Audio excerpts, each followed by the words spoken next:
El 1 de agosto de 1943, poco después del amanecer, 177 bombarderos pesados 24 Liberator descendieron a una altura tan baja que sus alas casi rozaban las chimeneas de las refinerías rumanas. No era un error ni un acto desesperado, era el plan. Cada avión llevaba toneladas de bombas y 10 hombres en su interior, volando directamente hacia uno de los complejos industriales mejor defendidos de Europa.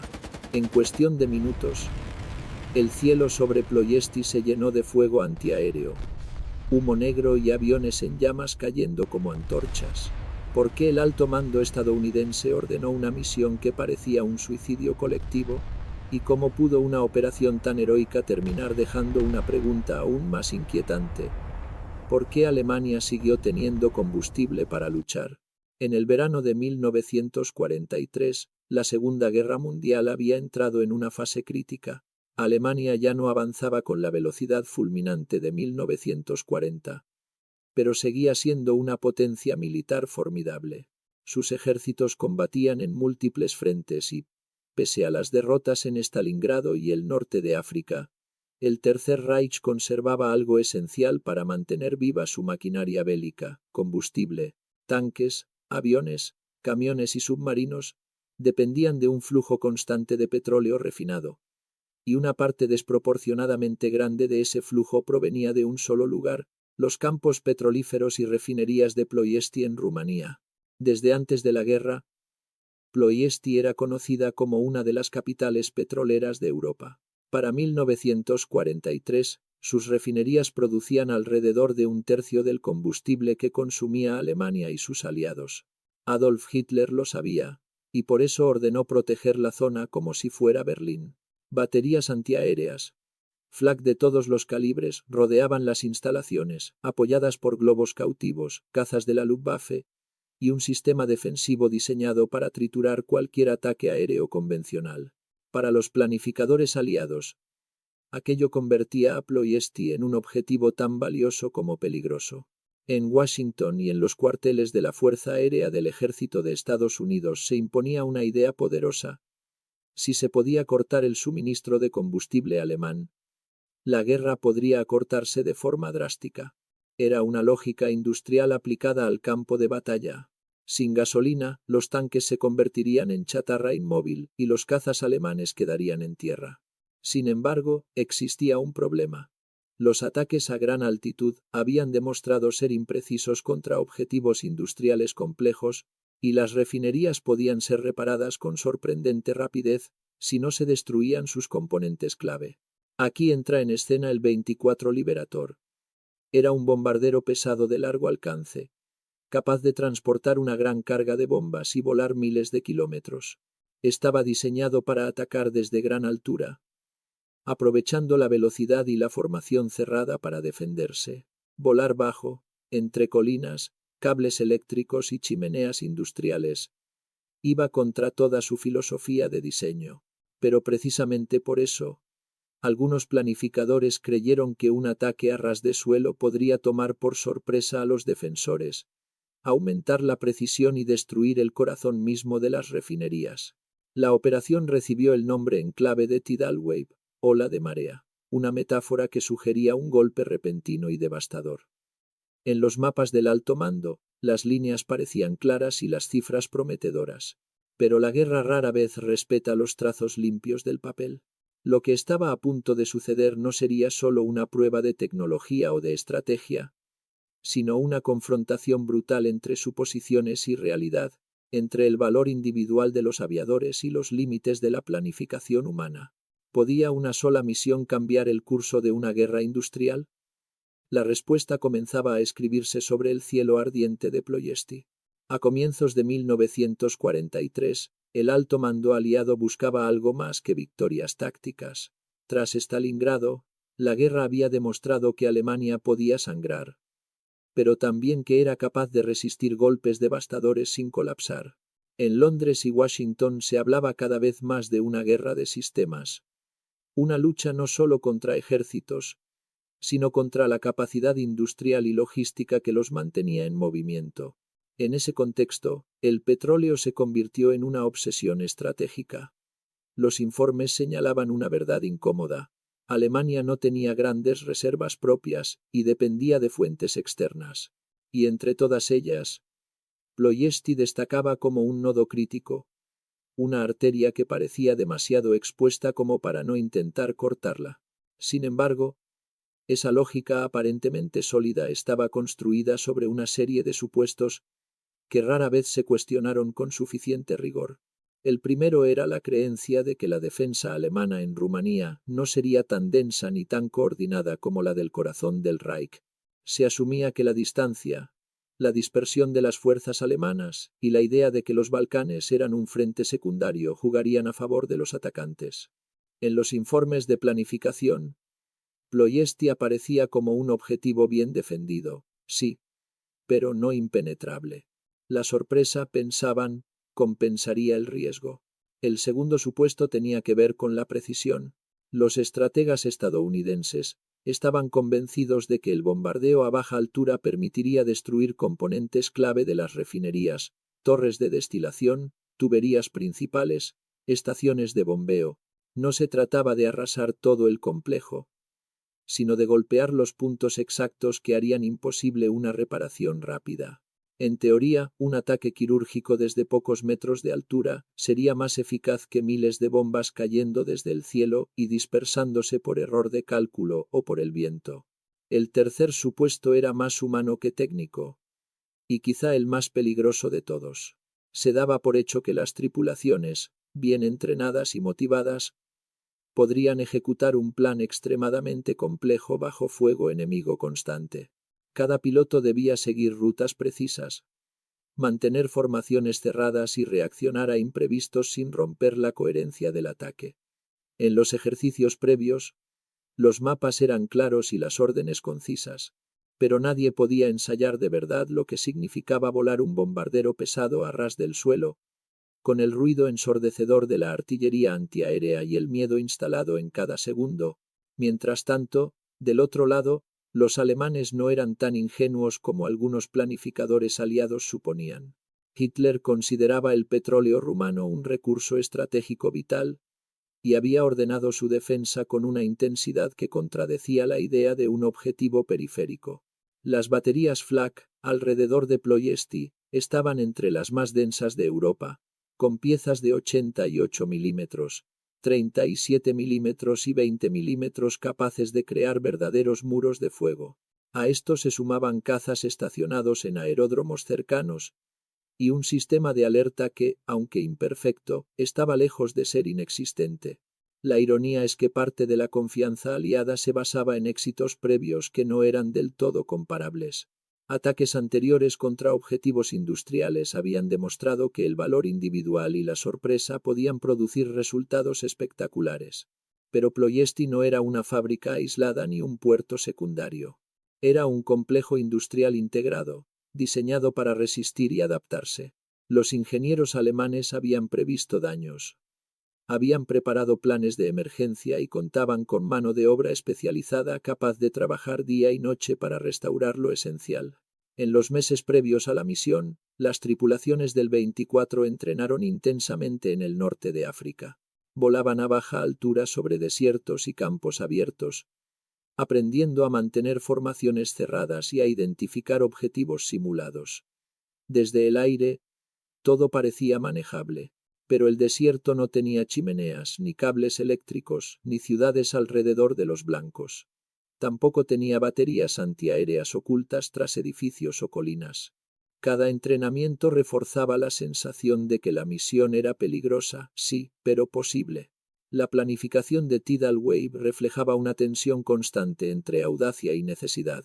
Algunos oficiales expresaron dudas sobre la viabilidad del ataque, señalando el riesgo extremo para las tripulaciones y la posibilidad de pérdidas inaceptables. Pero la presión estratégica era enorme. Cada mes que Alemania seguía produciendo combustible significaba más tanques en el frente oriental, más cazas defendiendo el Reich, más submarinos acechando en el Atlántico. En ese contexto, la idea de un golpe decisivo resultaba irresistiblemente atractiva. Así, La operación fue aprobada con un grado de optimismo que solo puede entenderse a la luz de la urgencia del momento. No se ignoraban los riesgos, pero se subestimaba su acumulación, cada pequeño error potencial, una navegación ligeramente desviada, una identificación incorrecta del objetivo, una reacción tardía ante el fuego enemigo, parecía manejable por sí solo.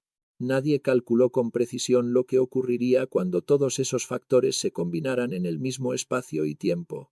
En retrospectiva, Tidal Wave fue tanto una demostración de coraje como un estudio de caso sobre los límites de la planificación humana. Antes incluso de que los primeros 24 despegaran, la operación ya estaba marcada por una pregunta incómoda. ¿Era este el tipo de misión que podía cambiar el curso de la guerra, o simplemente otra prueba de que la valentía por sí sola no basta contra la complejidad de una guerra industrial moderna? La respuesta no tardaría en llegar, escrita en fuego y acero sobre los cielos de Rumanía. La planificación de la operación Tidal Wave comenzó como muchas decisiones estratégicas en tiempo de guerra, con mapas extendidos sobre una mesa y una mezcla peligrosa de datos incompletos y confianza absoluta. En los cuarteles aliados del norte de África, los oficiales estudiaban fotografías aéreas de Ploiesti tomadas meses antes, ampliadas hasta que las torres de destilación parecían piezas de ajedrez inmóviles. Sobre el papel, las rutas de aproximación eran claras y elegantes, líneas rectas que atravesaban los Balcanes antes de descender suavemente hacia los objetivos. La realidad, sin embargo, era más irregular y mucho menos indulgente. El elemento central del plan era el ataque a muy baja altura.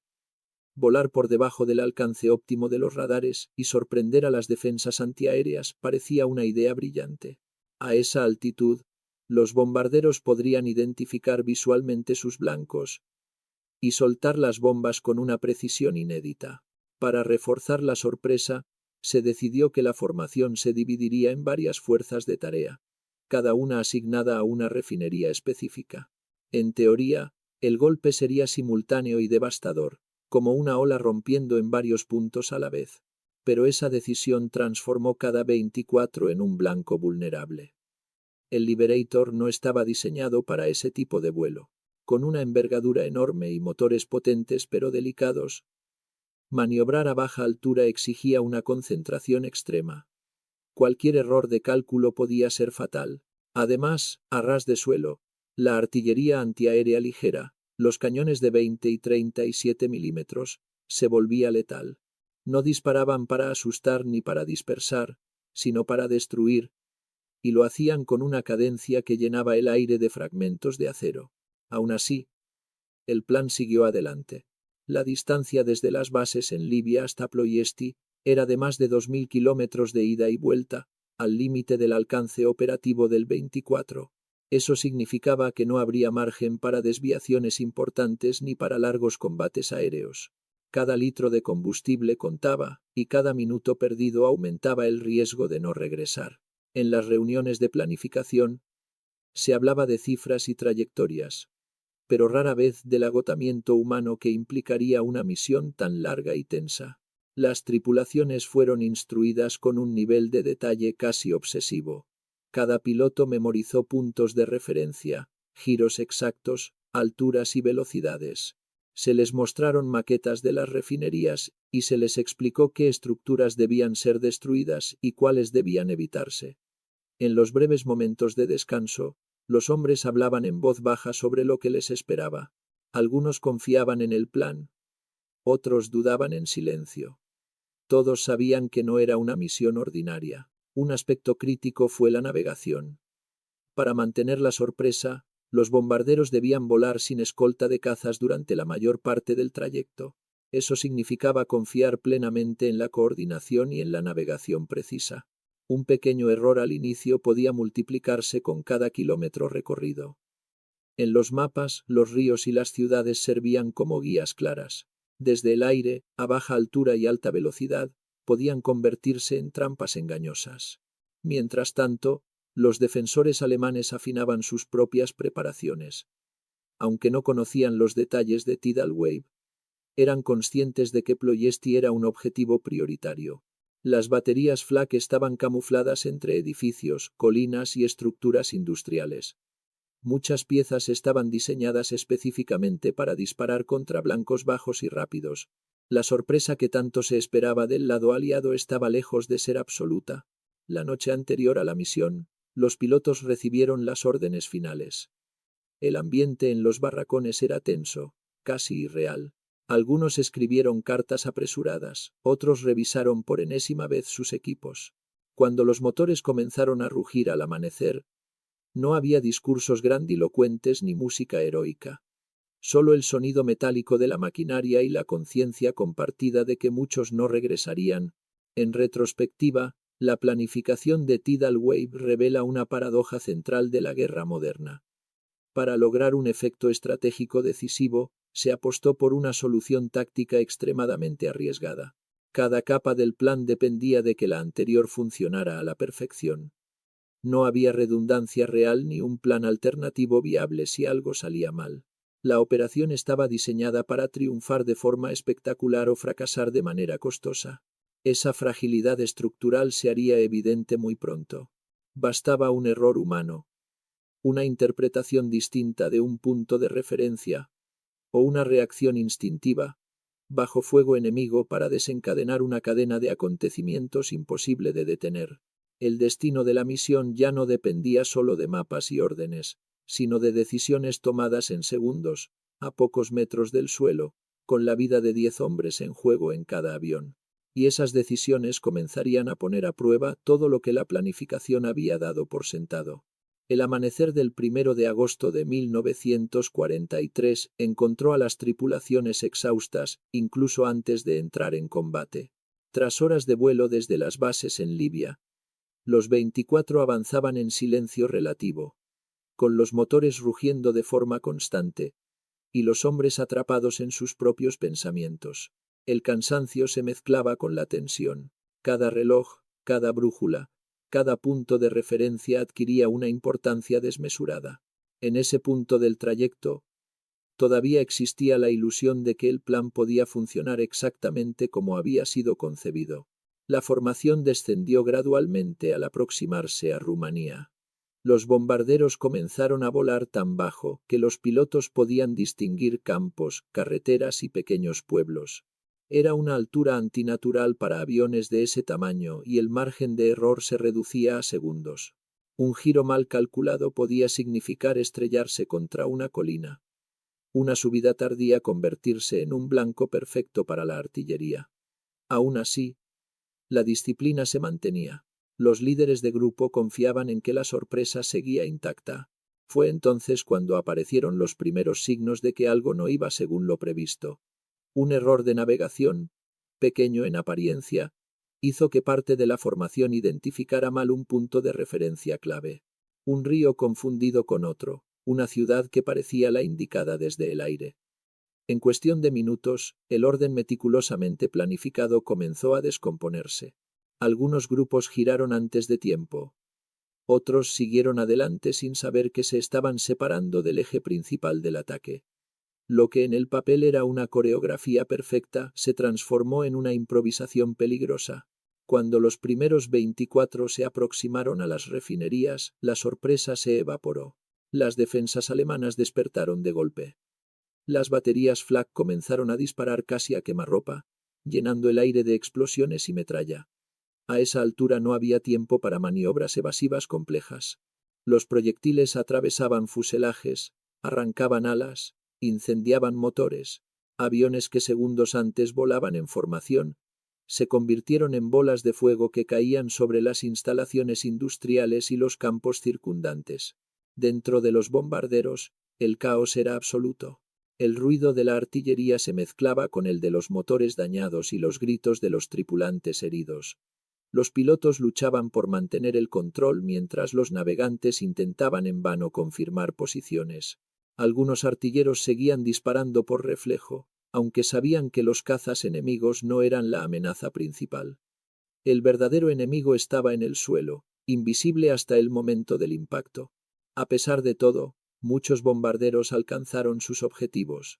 Bombas lanzadas, a escasos metros del suelo, Impactaron directamente en torres de destilación, tanques de almacenamiento y conducciones clave.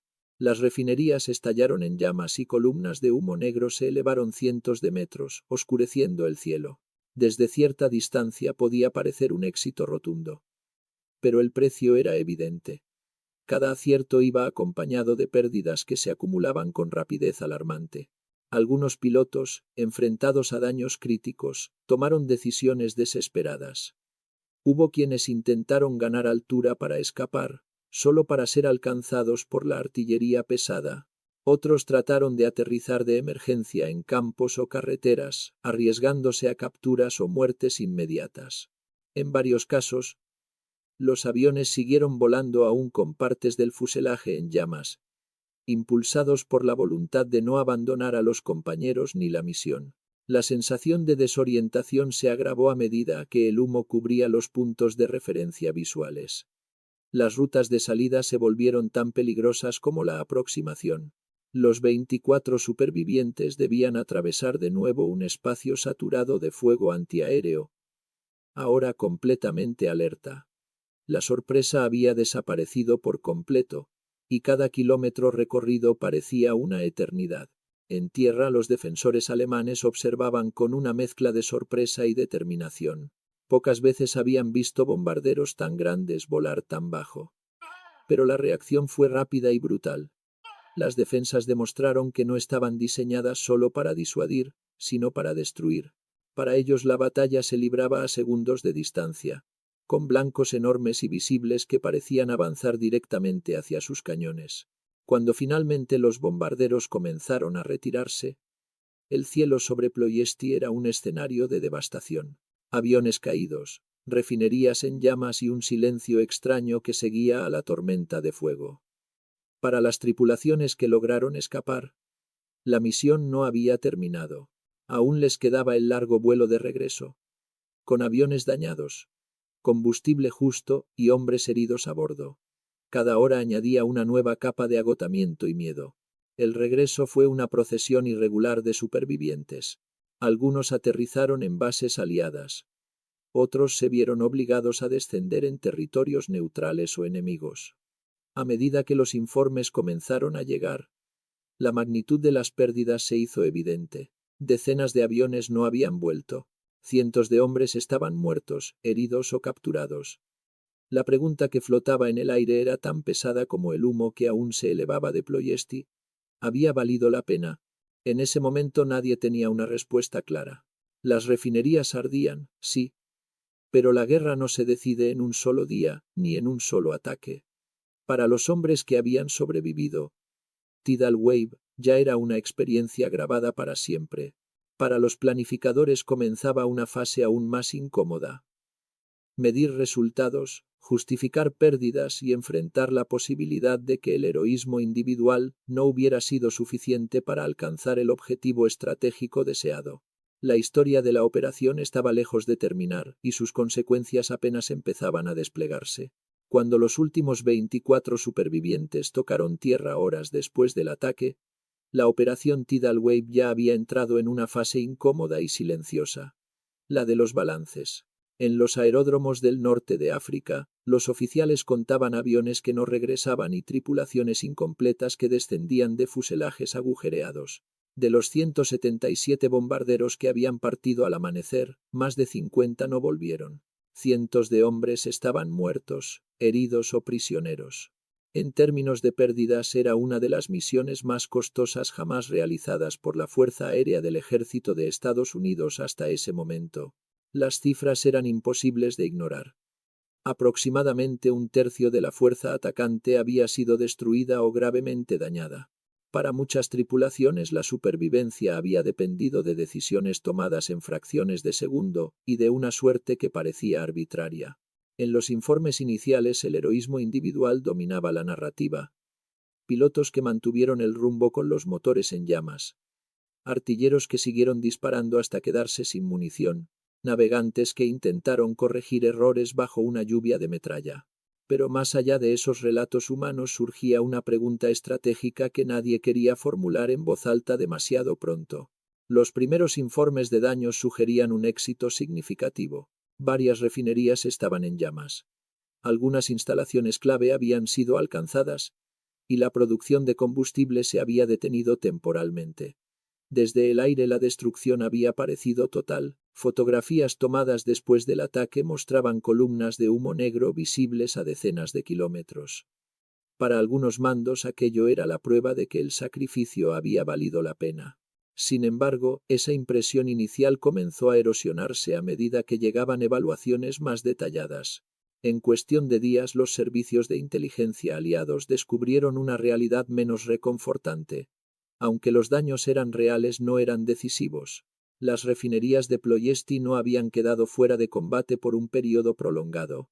Muchas instalaciones críticas habían sido dañadas, pero no destruidas por completo.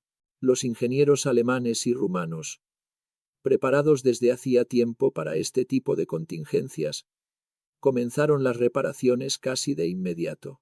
Trabajaron día y noche, improvisando soluciones, desviando tuberías, reconstruyendo lo esencial con una rapidez que sorprendió incluso a sus propios superiores. El impacto estratégico, que se esperaba devastador, resultó ser temporal. La producción de combustible cayó, pero no se desplomó. En semanas gran parte de la capacidad se había restaurado. Para Alemania el ataque fue un golpe doloroso, pero no mortal.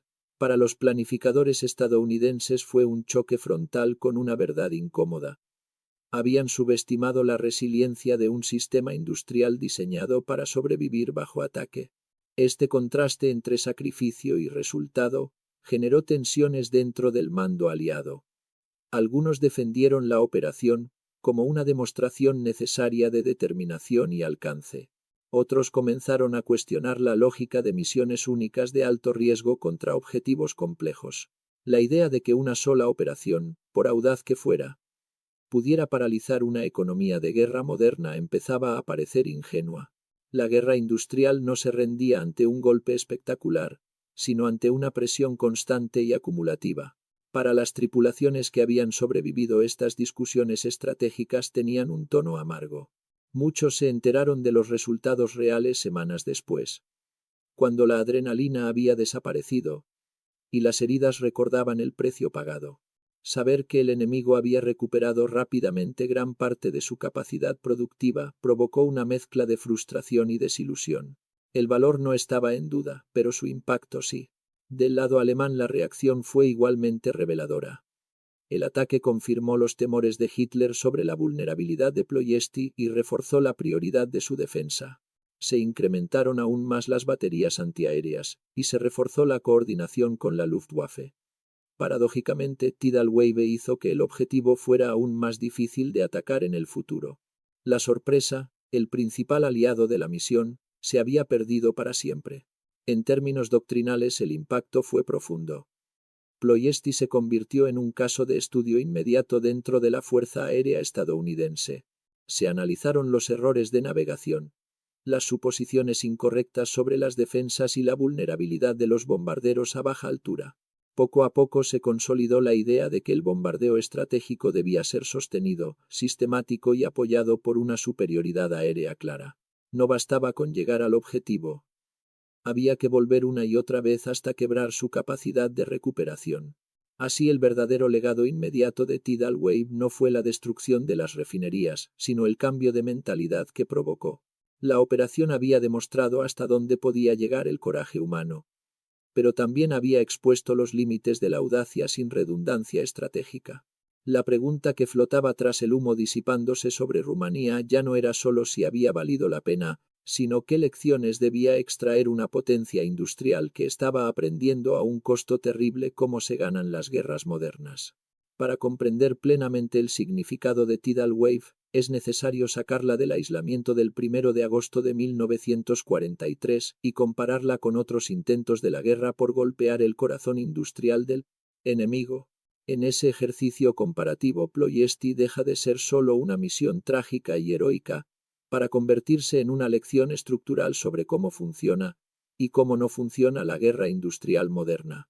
En la Primera Guerra Mundial, operaciones como Gallipoli demostraron que la audacia estratégica, cuando se apoya en supuestos erróneos, puede terminar en un callejón sin salida sangriento. Gallipoli fue concebida como un golpe rápido para sacar al Imperio Otomano de la guerra, pero acabó revelando que un enemigo atrincherado y preparado podía absorber enormes pérdidas sin colapsar. Ploiesti repitió ese patrón, aunque en el aire y con tecnología del siglo XX, una apuesta por el impacto decisivo que chocó contra la realidad de la defensa en profundidad y la capacidad de recuperación. Si se compara Tidal Wave con campañas posteriores de bombardeo estratégico, la diferencia es aún más reveladora. En el Ruhr o en Schweinfurt-Regensburg, los aliados aprendieron que la clave no estaba en un solo ataque espectacular, sino en la repetición constante. Fábricas, líneas férreas, centrales eléctricas y nodos logísticos eran golpeados una y otra vez, obligando al enemigo a elegir qué reparar primero y qué dejar caer. Ese enfoque lento y costoso terminó siendo más eficaz que la búsqueda de un golpe maestro aislado. Ploiesti, en cambio, concentró en un solo día un nivel de riesgo y sacrificio que en otras campañas se distribuyó a lo largo de meses. El resultado fue una asimetría brutal. Enormes pérdidas humanas a cambio de un efecto estratégico limitado en el tiempo. Desde el punto de vista comparativo, la operación ilustra una diferencia clave entre destruir instalaciones y destruir sistemas. Las refinerías podían arder, pero mientras existieran repuestos, ingenieros y una red logística funcional, el sistema sobrevivía. También resulta esclarecedor comparar la respuesta alemana con la japonesa en el Pacífico. En Japón, los bombardeos masivos sobre ciudades industriales, combinados con la escasez de recursos y una infraestructura menos flexible, tuvieron efectos acumulativos devastadores. En Europa y especialmente en Ploiesti, Alemania, demostró una capacidad de improvisación y reparación notable. Albert Speer, ministro de Armamento, reconocería más tarde que la dispersión de la producción y la preparación para emergencias permitieron absorber golpes que sobre el papel parecían letales. Las consecuencias humanas de esta diferencia estratégica fueron profundas. Para los aviadores estadounidenses, Tidal Wave se convirtió en sinónimo de sacrificio extremo. Varias medallas de honor fueron otorgadas por acciones durante la misión. Un reconocimiento que hablaba tanto del valor individual como del nivel de peligro enfrentado. Pero esas condecoraciones no podían borrar la sensación de que muchos habían muerto por una expectativa que no se cumplió. En comparación, las campañas sostenidas posteriores, aunque igualmente mortales, ofrecían al menos una narrativa de progreso gradual hacia un objetivo claro. En el ámbito doctrinal, Ploiesti aceleró una transición. El énfasis se desplazó hacia la obtención de superioridad aérea total antes de intentar ataques profundos y hacia el uso de bombarderos escoltados por cazas de largo alcance. La idea de exponer bombarderos pesados a baja altura frente a defensas intactas fue relegada casi por completo. En ese sentido, la operación no solo enseñó lo que no debía hacerse, sino que salvó vidas en el futuro al redefinir límites operativos. Las consecuencias también se sintieron en el plano psicológico. Para el mando alemán, el ataque confirmó que ningún objetivo era completamente seguro, pero también reforzó la confianza en la capacidad de resistencia del Reich. Para los aliados, fue una llamada de atención sobre el verdadero costo de la guerra industrial. No bastaba con coraje ni con tecnología avanzada. Era necesario comprender al enemigo como un sistema complejo, capaz de adaptarse bajo presión. Así, en la comparación internacional, Tidal Wave ocupa un lugar ambiguo. No fue un fracaso total, ni un éxito rotundo. Fue, más bien, un punto de inflexión cognitivo, un momento en el que la guerra dejó claro que las analogías simples, cortar el petróleo equivale a ganar la guerra, no siempre se sostienen frente a la complejidad real. Y en esa complejidad, los seres humanos, tanto los que atacan como los que reparan, se convierten en el factor decisivo. La operación Tidal Wave dejó una herencia que fue mucho más allá de las refinerías humeantes de Ploiesti. Su lección principal no se encontraba únicamente en los errores de navegación o en la elección de volar a baja altura, sino en algo más profundo, la naturaleza misma de la guerra industrial moderna. La misión demostró que el valor humano, por extraordinario que sea, no puede compensar por sí solo una comprensión incompleta del sistema que se intenta destruir. En un conflicto donde fábricas, ingenieros y cadenas de suministro son tan importantes como los soldados, el enemigo no cae con un solo golpe, sino que se adapta, se reorganiza y sigue luchando. Una de las enseñanzas más duraderas fue la importancia de la adaptación estratégica. Tras Ploiesti, el mando aliado comenzó a entender que los ataques aislados, incluso los más audaces, tendían a producir efectos temporales. La verdadera presión debía ser constante, acumulativa y coordinada. Esto llevó a campañas aéreas prolongadas que, aunque costosas, terminaron por desgastar la capacidad alemana de producir y mover recursos. En ese sentido, los sacrificios de Tidal Wave no fueron en vano. Contribuyeron a un aprendizaje doloroso que salvó vidas más adelante al evitar la repetición de misiones similares. También hubo una lección humana. Los aviadores que participaron en la misión representaban una generación lanzada a enfrentar problemas que ningún entrenamiento podía simular por completo. Su experiencia evidenció los límites físicos y psicológicos del ser humano en situaciones extremas. La guerra industrial no solo exige máquinas y planificación, sino también personas dispuestas a ejecutar órdenes aun cuando las probabilidades de supervivencia son mínimas. Reconocer ese costo humano se convirtió en una necesidad moral, no solo en una estadística militar. Mirando hacia el futuro, Ploiesti anticipó características de los conflictos posteriores. La idea de que infraestructuras críticas pueden ser atacadas pero también reparadas rápidamente, se repite en guerras contemporáneas, donde redes eléctricas, refinerías o sistemas de comunicación son objetivos prioritarios. La lección sigue vigente. Destruir nodos visibles no siempre significa colapsar un sistema complejo. La resiliencia, la redundancia y la capacidad de adaptación siguen siendo factores decisivos. La operación también alimentó el debate sobre el llamado complejo industrial militar que años después Dwight D. Eisenhower advertiría públicamente. Ploiesti mostró tanto el poder como los peligros de una maquinaria bélica capaz de concebir operaciones de una escala colosal. La pregunta implícita era incómoda pero necesaria. ¿Hasta qué punto la capacidad técnica y productiva puede empujar a tomar decisiones que subestiman el costo humano? Finalmente, la historia de Tidal Wave invita a una reflexión más amplia. En 1943, ambos bandos creían comprender la guerra que estaban librando. Sin embargo, la realidad se encargó de desmentir muchas certezas. La flexibilidad, la humildad estratégica y la disposición a aprender de los errores resultaron tan importantes como cualquier arma. En ese sentido, Ploiesti no solo fue una batalla aérea, sino un espejo que mostró a las potencias industriales los límites de su propio poder. La operación Tidal Wave quedó grabada en la historia no como una victoria clara ni como una derrota absoluta, sino como una advertencia. El 1 de agosto de 1943, hombres comunes fueron enviados a realizar algo extraordinario, convencidos de que un solo golpe podía cambiar el curso de la guerra. Volaron a ras del suelo, atravesaron muros de fuego y pagaron un precio que pocos conflictos aéreos habían exigido hasta entonces. Su valor fue incuestionable, pero la realidad estratégica resultó más compleja que cualquier plan trazado sobre un mapa. Ploiesti recordó al mundo que la guerra moderna no se decide únicamente por actos heroicos ni por cifras espectaculares, sino por la comprensión profunda de sistemas enteros, producción, logística, moral y capacidad de adaptación. También dejó una lección humana imposible de ignorar. Detrás de cada decisión estratégica hay vidas concretas, historias truncadas y sacrificios que no siempre producen los resultados esperados. Hoy, al mirar atrás, la pregunta ya no es solo qué salió mal o qué se aprendió, sino cómo se honra ese sacrificio.